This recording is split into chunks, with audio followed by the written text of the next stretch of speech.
Lost in shadows, playing games, sipping shine. It's the nectar of life, a twisted soul where horror doesn't end.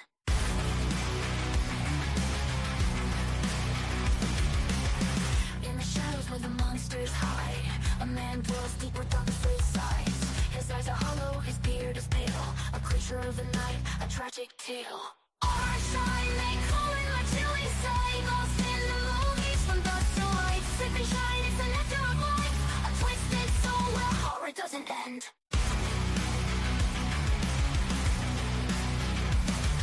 He watches the monsters, the ghouls, the dead. His heart beats faster, his mind is fed. With blood and gore and screams of fear, a world of darkness he holds so dear. Our shine, they call it my chilly sight. Lost in the movies from dusk to light. Sipping shine, it's the nectar of life, a twisted soul where horror doesn't end.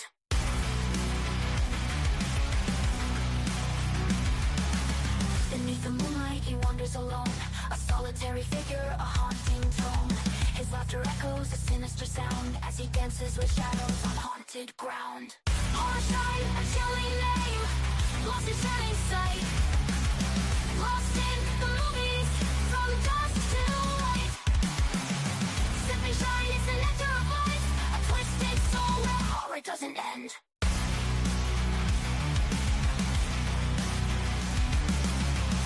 Shine, a chilling name. Lost in shadows, playing games, sipping shine. It's the nectar of life, a twisted soul where horror doesn't end. He calls you baby, a sweet twisted sound, as he laughs through the night, a haunting sound. His love is dark, a twisted affair, a horror story beyond compare.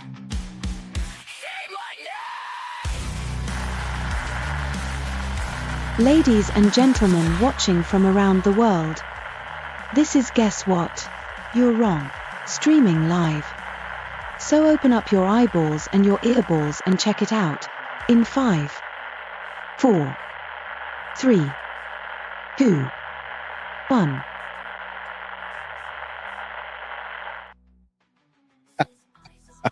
What's going on, everybody? Hold on, I'm gonna turn this music off. Hello and welcome back to another square-headed ass episode of Guess What? You're Wrong. And as you can see from this picture, where am I at? Here. In this episode, we're going to delve into the depths of cinematic horror today.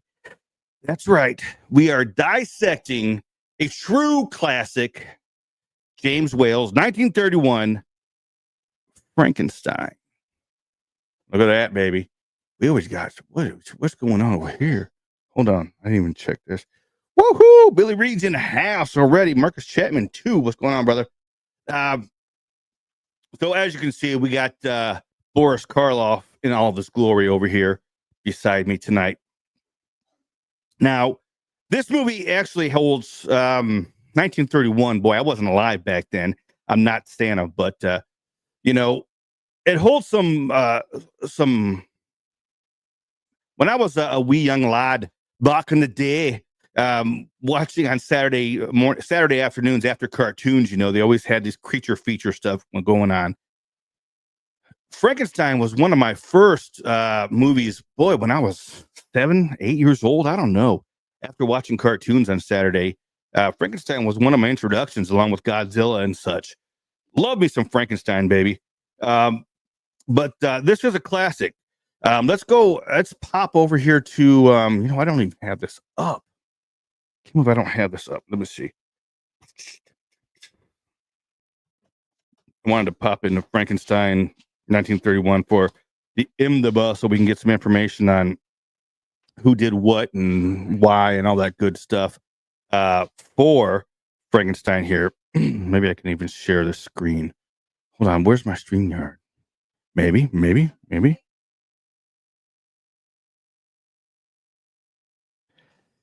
Yeah, here we go. Let's share the screen here. So, am I sharing the screen? I don't know if I am. There we go. I am sharing the screen. Look at that. So, We see that it was directed by James Whale, written by John L. Ball. Now we know that this book was written long ago by Mary Shelley, some time ago. This movie just stars Colin sons of bitches, Colin Clive, May Clark, and Boris Karloff. That's right. So I mean, this is a spectacular friggin' movie here. Who we got? Never have been much into horror movies. Classics are a different animal. Yeah, that's right, Richard. Some time ago, I decided I was going to dive into a lot of these classics here. I started in the 20s.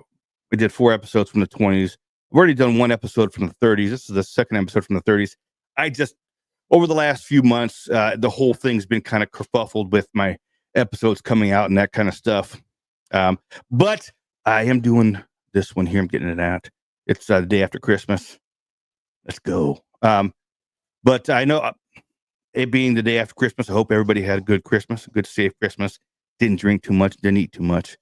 I hope you got everything you deserved. But let's get into, I did write actually, let me pop this up here because I did actually write a script for this one. I don't know how much I'm going to stick to it, but let's see. I can't really read what the hell I wrote here. Let's see. So we dive into Frankenstein here. Now, before we dive into the terror, let's set a stage for this, okay? This isn't your typical monster movie, right? Frankenstein emerged from the pre-code era. That's the time before strict censorship of the Hays Code. Now, if you don't know what the Hays Code is, go look it up because this is before you could actually do smoochy on the TV screens back then. So this meant that also in this movie here that filmmakers they had more freedom in this movie to explore the darker themes. Excuse me. Darker themes, and they were able to push boundaries and really delve into the gray areas of human existence. And boy, does Frankenstein do just that, I'm telling you, with this here. Let me see here. Truman's son, welcome back, brother. It's good to see you too, Toby. What's going on, brother? Jeff Singleton. I got a mail call coming up here pretty shortly because I got a box of stuff from Jeff Singleton that I'm going to be delving into pretty soon as well. Now, Frankenstein at its core, it's a cautionary tale, right? It's about the dangers of unchecked ambition. Dr. Frankenstein played with a chilling. He played with sons of. Dr. Frankenstein, who's played with chilling intensity by Colin Clive, isn't just a mad scientist, right? He's a man consumed by a God complex, right? He's driven to defy the natural order, to create life from lifeless parts. Now, but his creation is a grotesque masterpiece cobbled together from stolen body parts, and it quickly spirals out of control. Now, of these stolen body parts, and if you've ever seen this movie, you know that he's got this sidekick, Igor, and he wants a brain. And they've been watching this college professor that has the perfect specimen of a brain, and they're comparing it to the brain of a common criminal. And what's now Dr. Frankenstein wants this perfect specimen of our brain because he's putting together. He wants this to be the perfect. He wants to play God, and he wants to make the perfect specimen of a person that he's building here. Now, Igor goes to steal this brain, fucks things up, of course, knocks over the jar that's holding the perfect specimen, breaks it, shatters it everywhere, and guess what happens? He is stuck with Daniel Stevens' brain. That's right, the criminal brain. That's right, baby. Got you there. Now, as he gets the brain back and he starts putting everything back together, right?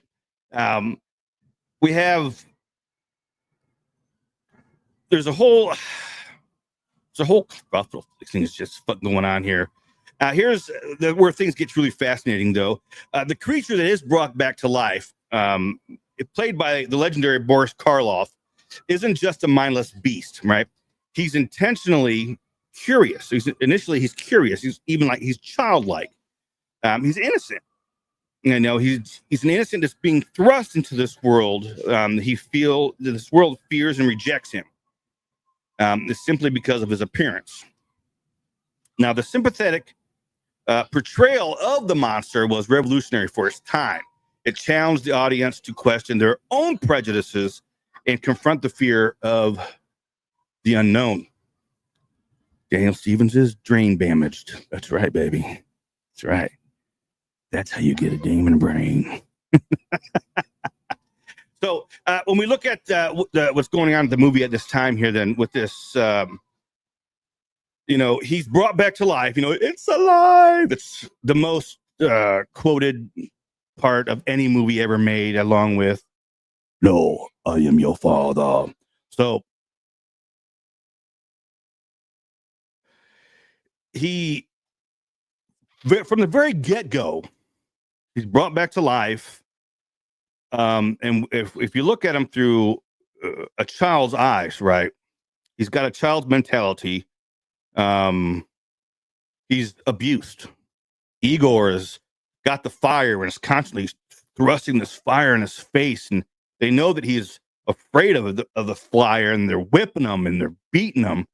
And you're like, dude, what are you supposed to? He doesn't know right from wrong. He hasn't been taught this. He's just been brought back to life, so he has no intelligence level yet. He hasn't even reached a Bennett level of intelligence yet. So I don't know where they expect him, they expect him to do at this point. But they're beating on him, and Igor pissed me off every time I watch this movie. The way Igor's bouncing around and thrusting that like bean, that's kind of funny. I gotta say that's kind of funny. That's kind of funny. The way Igor is thrusting that fire in his face all the time, it's kind of like, motherfucker. I kind of want to go there and just whoop his ass real fast. But it's all part of the movie. It leads you to kind of go in there and feel sorry for this guy, for the Frankenstein monster, the monster himself, because Frankenstein is not the monster. Frankenstein is the doctor that played God. The monster is the one that you feel sorry for, because he's brought back into this world. He has been, with this mentality that he's been thrust into this world, and he's beaten, and he is taken advantage of, and he is made to, we try and look at it through our modern day eyes, and it's even worse. But you look at it through 1930 eyes, and it's just like, holy shit, these motherfuckers are assholes, right? Where'd that brain come from? I'm guessing, Joe, that it probably came from you, or Bennett, one of the two. It came from my college. I was mentioning that earlier, that Igor, they had been observing, it was a college that had two brains. They were comparing the brains, a criminal brain and a perfectly, perfect brain or whatever. So they got the criminal brain instead. But it is what it is. And that's where Boris Karloff played this part. Fucking spectacular, dude. Now, I'm curious enough, Dracula had come out before this, and Bela Lugosi they had wanted him to play this part, but never actually got to try out for it. And Boris Karloff was seen on set, not on set, but at the studio backlot or some shit like that. And they were like, "Hey, you want to try out for a part, buddy?" Came on back and try out for a part. You got it. So, anywho, let's get on to the next part here. We got now this creature, his innocence is tragically cut short. cut short. He experiences a series of heartbreaking rejections and encounters with the cruelty of humanity. The villagers, terrified by his grotesque visage, turns on him with a vengeance. Driven to desperation, the creature lashes out, leading to a tragic chain of events. And this all goes to, the first person I think he really kills is Igor. Igor's in there whooping on him and beating his ass. And Frankenstein's like, nah, I done had enough of you, motherfucker. Let's go. Hangs him up and he's dead. Now, Frank eventually gets out. Not Frank. The monster. Oh, the lab was pumping out massive ultras. Yeah, I know. I was reading that earlier, too. Yeah, the monster eventually gets loose, right? He breaks out, gets loose out in the countryside of Germany. Well, actually, this takes place in America. This is we'll go over some trivia and stuff a little bit here, but this was actually filmed, I believe, in America. I know it was released in America, but of course, now my phone's going nuts, bastards. Gets loose, and we see this whole time we see that keep in mind he still has, even though he's committed murder, he still has this childlike mentality, right? He's still innocent, right? So he comes upon, we see this father and his daughter that are, the father's working, and he tells the daughter to go play, and the daughter's down by the river playing with flowers. And we see that the monster, you see, I even keep slipping up calling him Frankenstein. The monster actually approaches the girl kind of curious, kind of like his only experience with humans up to this point has been negative, getting beat, getting screamed at, getting fire thrown in his face and whatnot. So when he first approaches this little girl, first of all, he realizes that she's small, because he looks at her hand compared to his hand, and he's like, "Oh, that's a little fucking weird." All right, and she's like, "Hey, you want to play?" She brings him over, and they start playing with flowers, and he's excited. We actually see a side of the monster here that the childlike side. He's happy, he's excited, he's playing with flowers. They're throwing flowers into the water, and they're floating. But then he's out of flowers, right? And he wants to see, he still doesn't know right from wrong. He doesn't know what flowers are. He doesn't know what everything is. So he takes this little girl and it's like, hey, maybe she'll float, right? Throws her ass into the pond, into the lake here. She doesn't float. Heads up, she sinks and she drowns. So this is actually the one thing that starts the ball rolling with getting some shit happening, rolling towards the villagers not liking him too much. And at first happens, her dad comes into town. Now, I'm kind of skipping forward here a little bit. Her dad comes into town carrying her body, her lifeless body, comes to the burgomaster and was just like, look, a serial killer's loose, or a murderer's loose. They didn't have serial killers back then. A murderer's loose, murdered my daughter. We need to find him. So they put together a posse kind of thing, posse comatadas kind of thing. They're going to go out there and find this guy. At this point, they don't know what's the monster. I don't think so. That is what it is. Abby Normal was the name. Yeah. Pretty things float, right? That was the presumption made by the monster. Pretty things float. So, let's see. Innocence tragically live. Yeah, we do that. Now, let's talk about some of the visuals here in this movie here.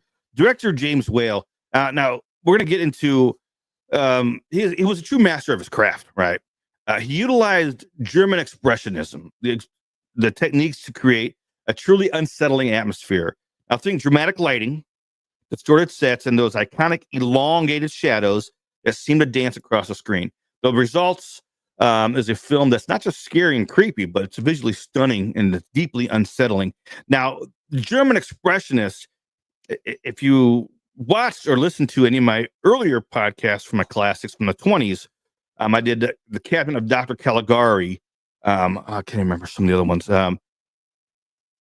Nosferatu. These were all done. A lot of the visuals in those were done with German expressionists. A lot of the visuals in that are done with those elongated shadows and all that kind of stuff.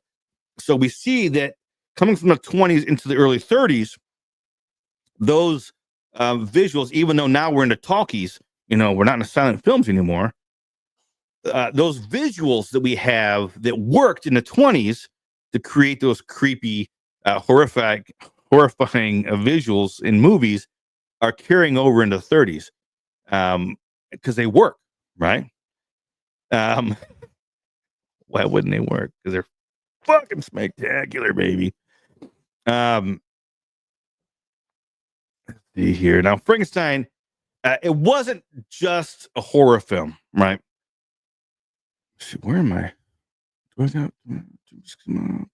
Yeah, right there. It wasn't just a horror film, right? It was a reflection on social anxieties. The creature, an outcast, a product of scientific hubris, mirrored the fears and prejudices of the time. It spoke to the anxieties of the Great Depression, the fear of the unknown, and the dangers of unchecked progress. Unchecked progress. A lot of the fears that we still live in with today, right? So when you boil that down, we still have a lot of that. We still live with a lot of that, a lot of those fears and all that shit, don't we?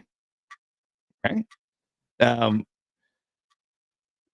So even despite its groundbreaking nature, Frankenstein wasn't without controversy, right? The original ending, depicting the creature's fiery demise, was deemed too graphic for some audiences. Now, this does highlight the push and pull between artistic expression and societal constraints that characterized the pre-code era.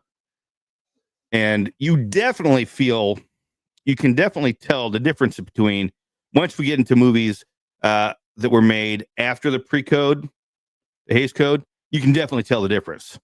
There's definitely a huge difference. How do you not feel bad? You have to feel bad for the monster, don't you, Terry? I mean, it's like taking a child. If you look at it in today, if you take a child that is learning disabled, right? A mentally ill child that has mental issues, not able to learn like other children, maybe has the intellectual capacity of a 2-3-year-old, and you unleash him in the world, right? And an adult body, he doesn't know. The child doesn't know right from wrong, doesn't know the differences of anything. But the child goes out into the world and does, reactionary for whatever reason. The child's out there. How do you not? It's going to happen. Stuff's going to go wrong. Things are gonna go wrong for this child. That's why these children should be protected, and taken care of. It's not. It's just not. It's not just up and let go. Marilyn Harris. That's the one that played Little Maria. She was the one that got thrown into the water. Dr. Waldman, Edwin Van Sloan. He was the one that was observing the brains, and Baron Frankenstein, Frederick Kerr, who was Dr. Henry Frankenstein's father. And it's odd because in the book, Mary Shelley's book, his name is Victor Frankenstein. They changed it because they thought that Henry was a little bit more American. Kind of cool, huh?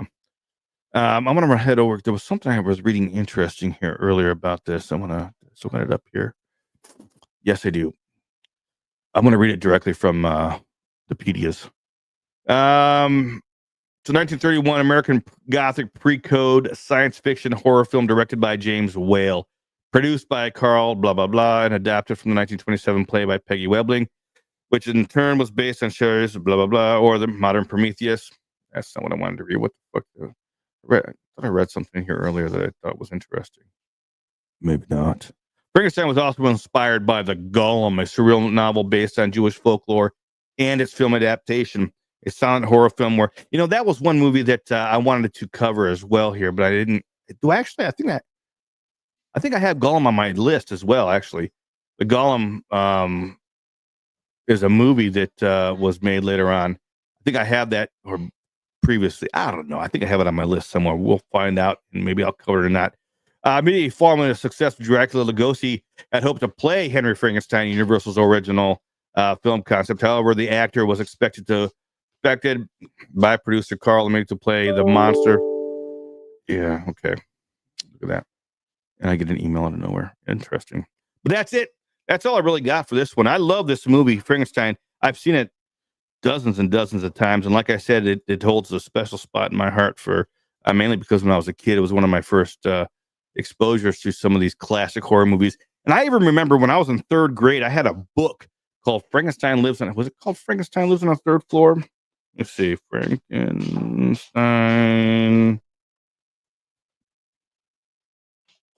Frankenstein Lives on the Fourth Floor was a book that I had when I was like in third grade or something like that. Frankenstein moved in on the fourth floor. Check it out. It's by Elizabeth Levy.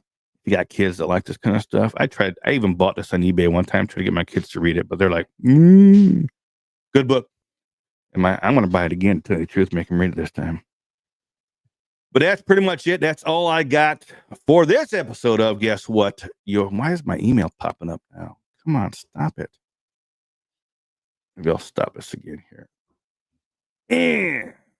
That's all I got for. Let me see what Marsha's saying. Frankenstein was alone. Kind of classic back then categories. Things, yeah, absolutely it was. But again, that's it. That's all I got for this episode of Guess What? You're Wrong. Until next time, everybody out there, sweet dreams, love, peace, and chicken grease, baby.